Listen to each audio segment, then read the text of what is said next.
Hello guys, welcome back to my channel. So meron tayo rito Mitsubishi L300 FB type.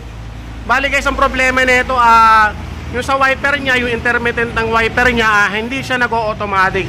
Bali kapag ginamit yung wiper, kung saan siya pumapalo. Yan. Bali ito guys yung may-ari, namumblema na kasi ganun ang nangyayari sa sasakyan niya. Sir, kailan pa nangyari yan, sir? Siguro mga 6 months na. 6 months nang namumblema ka? Oo, kasi pag mahina lang yung ulan, yung number 1, kung saan siya pumupunta. Although nagwa-wipe naman siya, nakakailang pa rin pagka ibig sabihin sir, kada gamit mo, panay ang paling din ang ulo mo. Kaya na number 2 ako. Pag number 2 naman, pag mahina lang yung ulan, syempre, nakakayod yung yung salamin. Kasi syempre, mahina lang yung ulan. Kailangan mo 1 lang. Minsanan lang siya. Ngayon, nagtitigil siya kung saan nakakailang. Yan sir, baka may babatiin ka. Batiin mo muna. Shoutout ka. Shoutout lang sa pamilya ko. Nanay ko. Ako, sir. Yan si sir, medyo nakailang pagawa ka na sa akin sir. Marami na rin Marami na rin. Marami rin sa akin ako napagawa dito. Sa electrical dito ako pumupunta. Yan sir, yan matagal mo nang pinoproblema yan. So yan gagawin natin yan sir. Saglit lang yan sir. Napakasimple lang yan. Yan. Bali ito guys sa Mitsubishi L300 FB type. Kahit sa Versa van guys, ganyan din. Yan. Ito guys, ituturo ko sa inyo. Pero bago natin gawin yan guys, syempre papakita muna namin sa inyo. Kaya tubigan mo nga. Sir, start mo nga sir. Pakita muna natin sa viewers natin. Basahin mo ng tubig. Sige sir, wiper mo nga. Yan, yung intermittent lang Yan, kitang-kita naman guys, huminto siya. Sir, baba ka sir, para baba ka rito. Yan, para makita nila na yan. Bali guys, putol-putol. Yan, kung saan siya humihinto. Dapat yan guys, kapag nag-intermittent, kapag 5 seconds, aangat siya, tapos kusa siyang babalik dun sa pwesto niya rito sa may baba. Yan. Siya putol-putol guys. Yan. Sige sir, pakipatay na. Papakita ko sa inyo guys. Yan, rek. Right ilaw nga. Yan, pag ganyan guys, napakasimple lang yan. Maraming namumblema dyan. Pero napakasimple lang yan guys. Yan. Bali ito guys yung wiper motor. Yan. Ito yung pili. Yan. Sa wiper motor guys, meron niyang susunod pa lang guys Yan. Meron siyang mga tornilyo. Yan. Bali 4 na tornilyo yan guys. Kuha ka mo rin. Itutok mo rin. Nakita dito. Nakita? Oo. Sa 4 na tornilyo yan guys, meron yan sa ibabaw, 2, meron sa ilalim. So dito guys sa 2 na to, meron niyang ground. Yan, bali ang nangyari sa kanya, nawala yung contact ng ground niya. Yan, tapos ito may tali na sir, kaya nawala yung ground niya. Yan. Ngayon guys, ang gagawin natin, kung kayo nagde-DIY guys, ang gagawin nyo, sisikipan nyo lang to. Yung mga tornilyo na yan, meron yung ground. Ngayon sa sitwasyon na ito, wala na siyang yung yero guys, may yero yung guys na na ground. Ngayon ang gagawin natin dito, lalagyan natin dito, simula rito, diretso rito, iga-ground natin. Bali nawala lang yung ground o body ground ng wiper motor. Yan, ito guys, papakita ko muna sa inyo. Sir, paki-start ulit. Yan. Sige sir, naka-intermittent yan.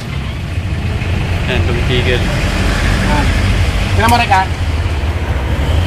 Ganito lang yan sir, napakasimple lang yan. Bali ito guys, ang intermittent relay niyan, tuturo ko sa inyo. Yan, ito guys yung intermittent relay. Ito yung nagpapa-automatic dyan o nagpapabalik sa pwesto niya. Ito rin yung gana sa kanya kapag in-intermittent switch, magpa 5 seconds siya. Yan, ito rin yung guys. Yan, dito yung nakalagay, wala na siya sa lagayan. Direct nyo naman. Ganito guys, ibabody ground natin o iga-ground natin. Babalatan ko to. Medyo masikip lang, sir. Yan. Tulad na ito guys, may ground na. Yan. Itatap ko lang dito guys. Yan. Tapos ididikit nyo rito guys sa motor mismo. Yan, dito mismo sa motor. Yan mo, Rek. Sir, naka-intermittent dyan. Yan. Sir, di ba? Normal na. Normal na. Yan guys, kitang-kita naman. Yan, dikit to. Maluwag na rin sa motor mo, no? Maluwag na yung motor. Maluwag yung motor mo. Kung ano mismo. Yan, tapos sir, hindi nakasentro yung ano mo. Yan o, tinan mo. Hindi nakasentro. Yan, kita naman guys, bumabalik siya. Kaya lang hindi nakasentro yung ano mo sir, yung ipin.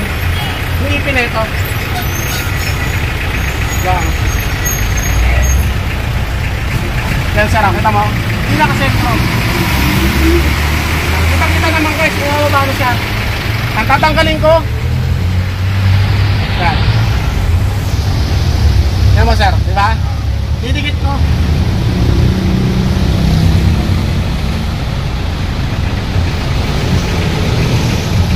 Okay ba sir? Sige sir, pakapatay na. Tapos ito sir, kalog na. Anong gagawin niya? Kitang-kita naman sir. Kumakalog na siya yung ano mo. Sige sir, i-wiper mo ulit, start mo. Gumagalaw siya. Kaya nawala yung ground niya.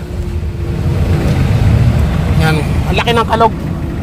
Replacement na to sir, no? Oo. Yan. Extra pa nga ako lang kasi pinabili pa ako ng ano. Yan, kitang-kita naman guys. Kumakalog siya. Yan. Bali, ang gagawin ko rito guys, yung ano niya, halika Rek. Yung sa wiper mo, sige sir, pakapatay na. Yung sa wiper motor niya guys, hindi masyado nakasentro. Yan, ang gagawin natin dyan guys, isisentro pa natin yan. Kailangan kasi hindi siya papalo ng ganon. Ngayon meron kasi sa motor niyan, may automatic yan. Kapag hindi rin nakasentro yan, papalo muna siya ng ganyan bago siya gagana. Tapos babalik na sir. Yan, ang gagawin ko dyan guys, isisentro ko muna. Pakita ko na lang sa inyo guys, kapag nalagyan ko na ng crown yung motor. Tapos tetesting ulit yun namin. A few moments later. So ito na guys, okay na. Nalagyan na natin ng body ground yung wiper motor. Yan, bali ito guys, nilagyan ko ng 516 terminal. Tapos ito guys, 316 na terminal. Yan, dito ko guys nilagay sa sa tornilyuhan ng housing ng wiper motor. Tapos ito guys, diretso rito sa ground, sa kaha. Yan. Bali ito guys, replacement lang tong wiper motor. Kaya medyo kumakalog siya. Yan, medyo kumakalog siya guys. Ngayon guys, meron ako mga kino-convert dyan na mga wiper motor. Yan, ito guys, Japan talaga. Yan, tapos yung neto guys, yung holder niya, yan, ibinabalik ko yan. Yan, tapos inililipat ko tong yan, wiper motor. Yan, kino-convert ko yan guys. Yan, ito guys, Japan talaga to. Yan, pang matagalan to guys. Yan, bali replacement na to guys. Yan, tapos yung motor niya guys, medyo humihina kasi nga medyo tagilid yung niya, yung pagkaka-forma niya. Yan, kapag replacement kasi guys, hindi talaga na isasakto sa lagayan yan. Yan. Kung maaari guys, kung kayo magpapalit ng mga wiper motor, itatago nyo yung pinagpalitan yung housing o yung niya, yung lagayan. Kasi napaka-importante niyan guys. Sukat na sukat yung guys. Yan, wag nyo itatapon. Yan. Bali ito guys, hindi na muna namin kinabit kasi medyo mahina yung motor niya, baka masunog. Yan. Tapos sira-sira na rin.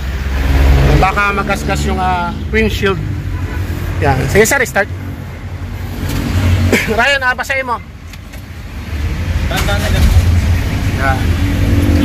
Bali, yan guys, switch natin ng intermittent. Yan, kailangan guys, magpa 5 seconds yan.